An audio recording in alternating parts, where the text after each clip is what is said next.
Hi, welcome to the International Growth Center Interview Series on Sustainability, in which we explore ideas and progress towards sustainable and inclusive growth in developing countries. My name is Abou Bakarr Kamara, and I am a country economist for the International Growth Center Sierra Leone and Liberia program. Today, we are joined by Her Worship, Yvonne Aki-Sawyerr, Mayor of the city of Freetown in Sierra Leone, and Matthieu Teachout, the IGC Director of Policy and Research. The past year has been one of the toughest in recent global history due to the harsh health, economic, and social impact of the COVID-19 crisis. Although the impacts of the pandemic have been felt everywhere, developing countries have been disproportionately affected. Mayor Aki-Sawyerr, as we are slowly moving towards a post-COVID-19 era, what do you think should be the priority areas of action for cities, local and national government to focus on to ensure a sustainable response to rebuilding following the COVID-19 crisis? Thanks very much, ABK. And the irony of your question is that maybe 2 weeks ago, we would have said we were moving into a post-COVID era, but in reality, we're actually now going into a third wave. And sadly, we have just seen measures put in place to contain the virus, which, as always with these measures, will also have an impact on economic activity. So I'm going to answer the question, but I'm going to answer from the perspective of where we'd like to get to, as opposed to where we're actually going right now. These cycles might continue for a bit longer, we're being told, which is even more disconcerting. But in a post-COVID world, or indeed in a COVID continuous world, a key area of focus for governments, local governments, has got to be building our economies in a manner which allows jobs which can thrive or at least exist within our changing circumstances to have the space to grow. What do I mean by that? A lot has been said about a just and green recovery and an inclusive recovery, which is where the just comes from. It is paramount that we look again at where we are growing employment. In our city, that's meant a problem which has plagued us, waste management, could also flip and be a source of economic growth, can be a source of job creation. And you say economic, how can waste be a source of economic growth? Because we have opportunities for recycling, we have opportunities for fertilizer production with the liquid waste. We have opportunities for improving spaces, which can encourage tourism. We have opportunities for growing businesses and employing people, because the model that we're using is one which is very much at the micro enterprise level, as opposed to having, big firms driving around with big trucks. So as we come out of the pandemic, or as we sort of find ourselves in this place of, progress, regression, it's critical that jobs are still being created, and that those jobs are also green, which is the combination we're able to find with a focus on the waste management sector. We're also focusing on reforestation within the city, urban greening, and that again is a source of jobs, it's a source of skills, it's a source of income for communities where edible or cash generating trees are being built. So it's really just thinking very deliberately, and all of this must happen in order for the second aspect to materialize, and that's own source revenue. You can't actually tax your residents if your economy isn't growing. So we must focus on making sure that there are jobs. We must focus on making sure that there's investment. We must focus on making sure that those jobs are inclusive and they're green. But in doing that, we're also building the foundation to enable us as a city to be able to levy those taxes and rates that will help us to continue to deliver services to our residents. And that's why I think we need to be going. Thank you very much, Madam Mayor. I would now like to turn to Matthieu. Although the world has made significant progress in reducing poverty in the last decade, inequality persists, with large portions of humanity, particularly in developing countries, lacking basic sanitation, access to electricity, and clean drinking water. About 10% of the world's population, or more than 750 million people, still live in extreme poverty. The COVID-19 pandemic has considerably worsened poverty indicators, adding as many as 150 million extreme poor by 2021, with extreme poverty on the rise for about half of the countries in sub-Saharan Africa. How can we promote a sustainable approach to growth that leaves no one behind? So I think the approach requires like two pillars that fundamentally mean that we need to rethink totally our approach to growth. So I think the first pillar, which is maybe the inclusive pillar, is that I think we need to stop focusing on growth as a figure or like constantly chasing higher GDP numbers. We know that many countries have experienced high GDP growth, and yet they still have pretty high poverty rates. And a paper published a couple of years ago highlighted that many middle-income countries host a large fraction of the world's extreme poor. So I think there's a need to go back to what I would call grassroots economics, or what we call in IGC the microeconomics of growth. So rather than focusing on growth as an outcome, focus on growth as a process. We often forgot that the foundations of our economies are people and firms, those who produce and who consume. And so we need to focus a bit more on the series of transformations that allow firms to be more productive and people to access better jobs, more stable jobs, rather than chasing a macro figure. So that's kind of the first pillar and the inclusive pillar.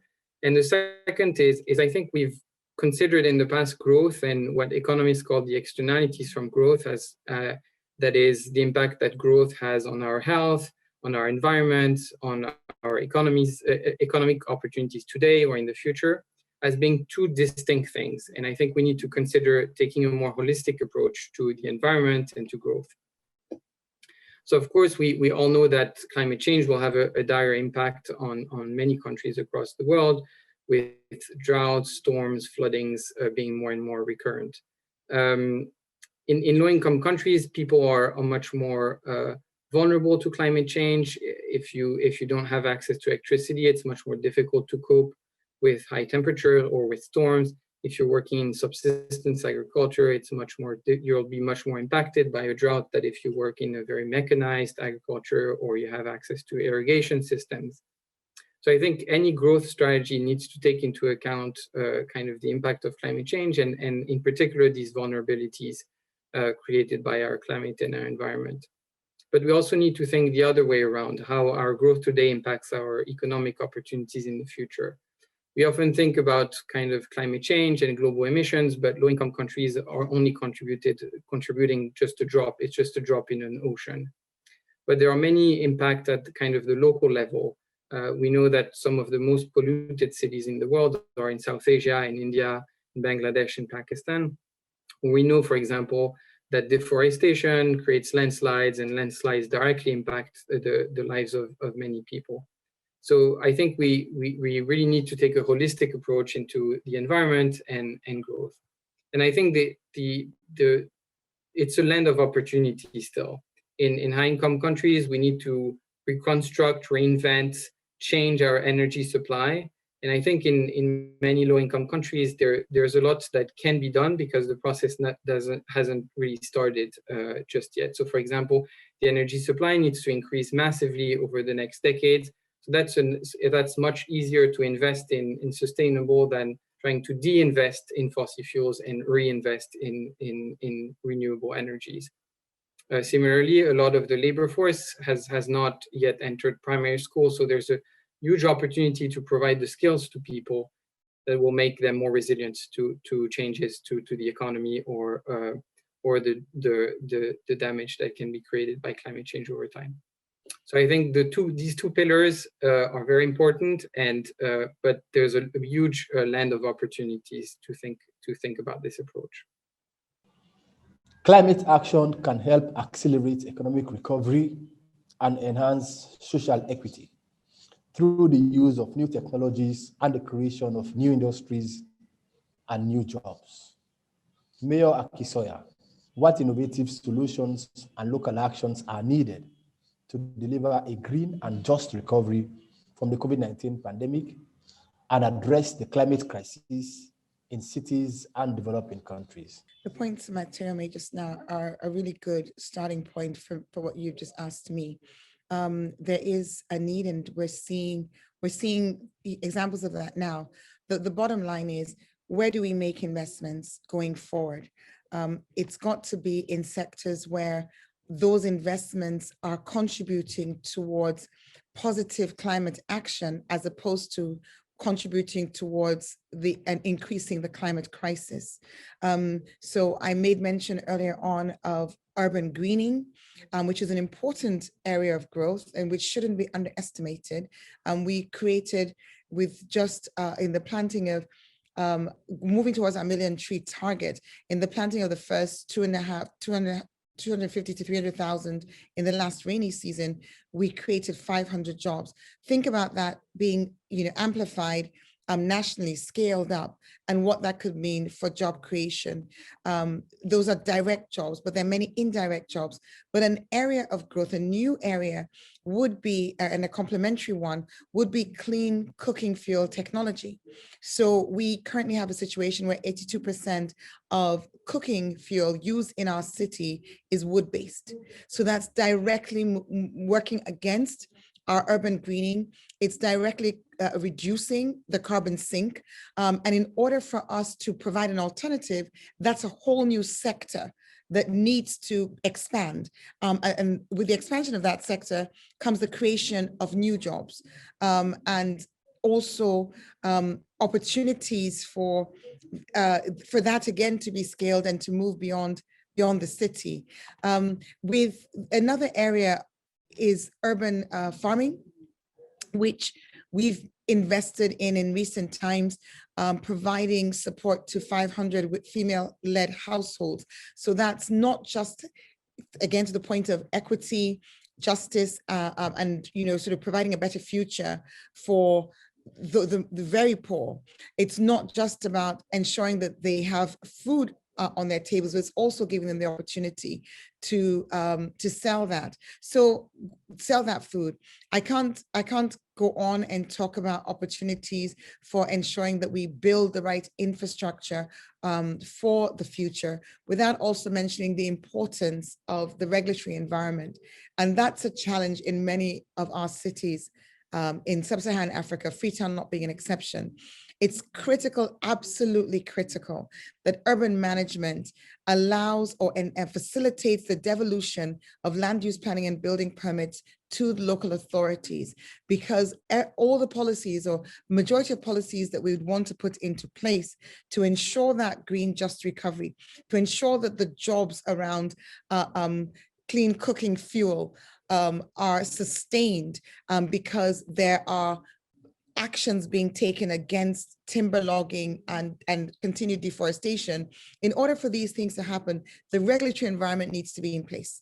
And so we continue to advocate that that councils are given this authority, particularly in our country, in Freetown, here in Sierra Leone, so that we can put in place policies that will enable the growth of these sectors, but also very significantly managing coastal erosion, the degradation of our mangroves, the building out into the sea.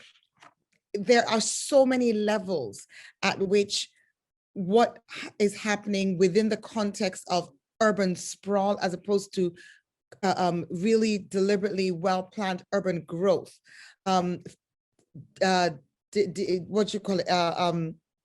detract from, take away from the opportunities from a green just recovery. So I really think it's important to make the point that for the ideas, the innovations, they can all be there.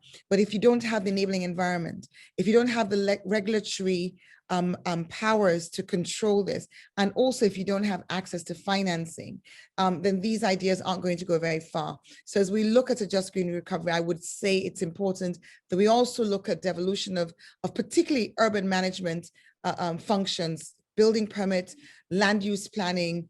Those functions should be at city level where they can be effectively delivered, but also there has to be attention paid to the unlocking of finance so that these policies, these ideas can be actualized.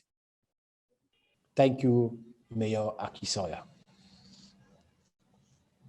And my final question to Matthieu is, what are the research priorities to progress sustainable growth? The first priority is probably that there is some research on the issue. It's a bit of a desert at the moment. We know in IDC, we focus very much on research that generates new ideas for growth.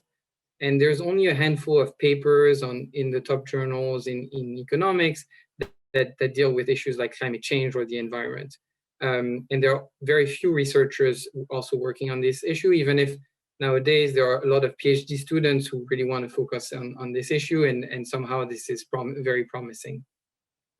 The second reason for doing some research is that there's a lot more interest of policymakers. We want to do demand-led research, and so we need to build the evidence around these different issues to be able to provide good services and be able to advise policymakers in the best way possible.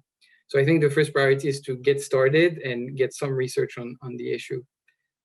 Then in terms of the specific issues, I think probably taking the list that Mayor Aki-Sawyerr just gave is probably a good starting point in terms of specific issue. I would just add one or two. I think on the energy transformation is really important. The fact so many people still don't have access to electricity. How can you provide electricity in a reliable way, in a stable way, while not focusing exclusively on fossil fuel as the primary source of energy? We still don't really understand what prevents the adoption, what are the institutional, the financial barriers that prevent a kind of adoption of renewable energy more widely in low-income countries. And then I still think there's an important kind of transition that needs to happen around jobs, around vulnerabilities, and inclusive growth, as we mentioned earlier. How can we accelerate a bit the structural transformation process and bring people from subsistence agriculture to more productive, more resilient sectors and greener sectors as well? How can we promote innovation? How can we protect vulnerabilities, in particular for women? Because we know there's a growing body of evidence that shows that women are more affected by climate disaster than men for a variety of reasons. So we really need to understand how kind of the state and local governments can provide kind of services to increase resilience for those who will directly suffer from climate change or environmental disaster. That's it that I think are the most important priorities. Thank you, Our Worship, Mayor Aki-Sawyerr and Matthieu. It has been a pleasure to interview both. Thank you so much. Thank you, APK. Thank you.